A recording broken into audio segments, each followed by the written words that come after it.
Hey Vikes, I'm Riley Dominy, and this is the Norseman Podcast. Today I'm here with journalism advisor, Mrs. Rebecca Dominy, to talk about school communication and changes in journalism over the last 20 years. Thanks for having me. Okay, first question. How did you decide you wanted to do what you do? I knew I wanted to be a journalism advisor since I was a sophomore in high school. I joined the journalism staff in Livingston High School when I was there my sophomore year, and I was on the newspaper and the yearbook staff, and I just fell in love with it. So I knew that's what I wanted to do.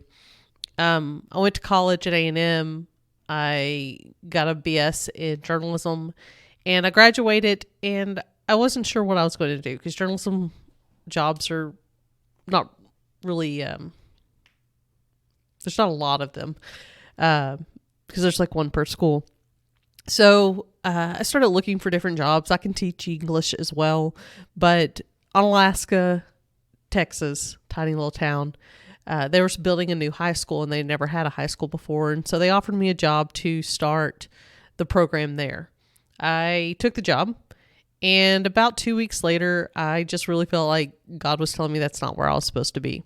So I quit that job, didn't have another job lined up, and started looking for a job again. And then I got a job offer here. I taught English for 1 year, and then I moved into what I'm doing now. Oh, that's cool. What is the most challenging part of leading the Norsemen? There's a lot of difficult things about working with the newspaper staff. It involves a lot of moving pieces. The staff is a bunch of students, so that brings a lot of challenges in and of itself. It's not their job. They're not journalists by trade. It's a class that they take. So there's a lot of time commitment, but there's also a balance because it's not their job. So just, helping them learn how to do it and then execute it well can be a little difficult. It's pretty stressful. Knowing that everything your students do is going to be put out there to the public, and then with how things are now, preserved forever for the public, and not a lot of other classes experience that. So, just making sure that you really look at everything and that you provide information while keeping everything in check. On the contrary, what is your favorite part of teaching the Norsemen? I love teaching newspaper class. A lot of times I'll have kids for 3 or 4 years, and I like having that continuity within the class, getting to see kids really grow up from their freshman to sophomore year, develop as tiny humans, beyond what's going on in the class, but just who they are. I really enjoy that. And it becomes a family. The kids are a lot of times kids that wouldn't have anything in common otherwise, but they're thrown into this room together and produce something pretty remarkable. And they just become like a family to each other. That's cool. What are some of the new additions to the Norsemen? So we've tried to turn a corner. I've been doing this.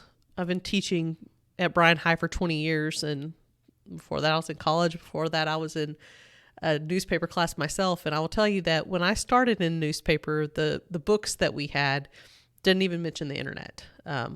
The first place to get the internet at my high school was the journalism room. And that was my sophomore year of high school. So things have changed a lot, and we're trying to keep up with that. And it brings up some difficulties, but some really great opportunities too. So this year we have added the podcast, and we're doing video broadcasts for weekly news segments, and hopefully we'll be adding some more things as well. In January, we're going to put our app live for everyone to be able to download, get the news about the school on their phone. It'll have push notifications. So whenever news stories or other information is launched, it goes straight to their phone and gives them a notification.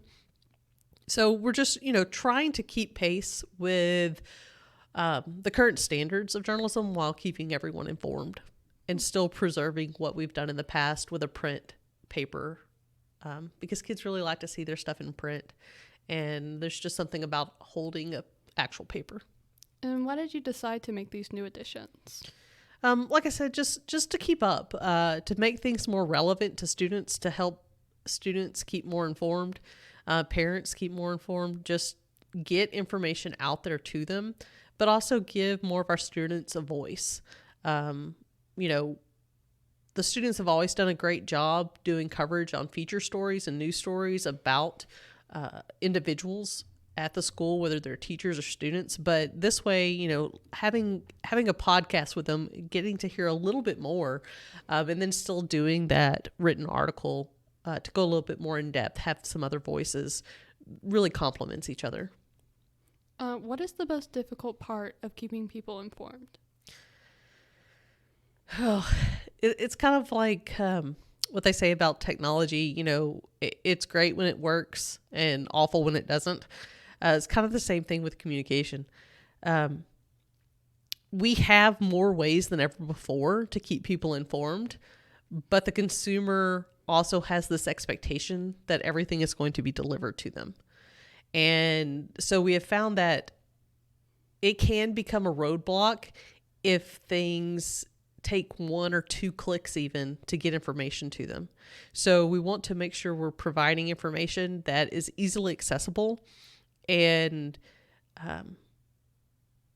in multiple ways and avenues of delivering that information, because I don't want to say the consumer has become lazy, but to a degree we all have, whether it's shopping online or having streaming networks and things like that. We all want things to come to us without having to go anywhere. The other difficult part is just the communication in general, getting the information, Bryan High is a huge campus. We have a lot of moving parts.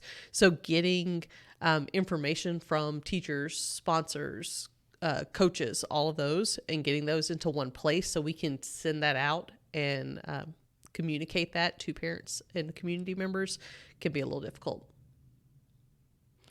Okay, well, Ms. Dominy, thank you for joining me today. I appreciate you taking the time to sit down with us. Thank you.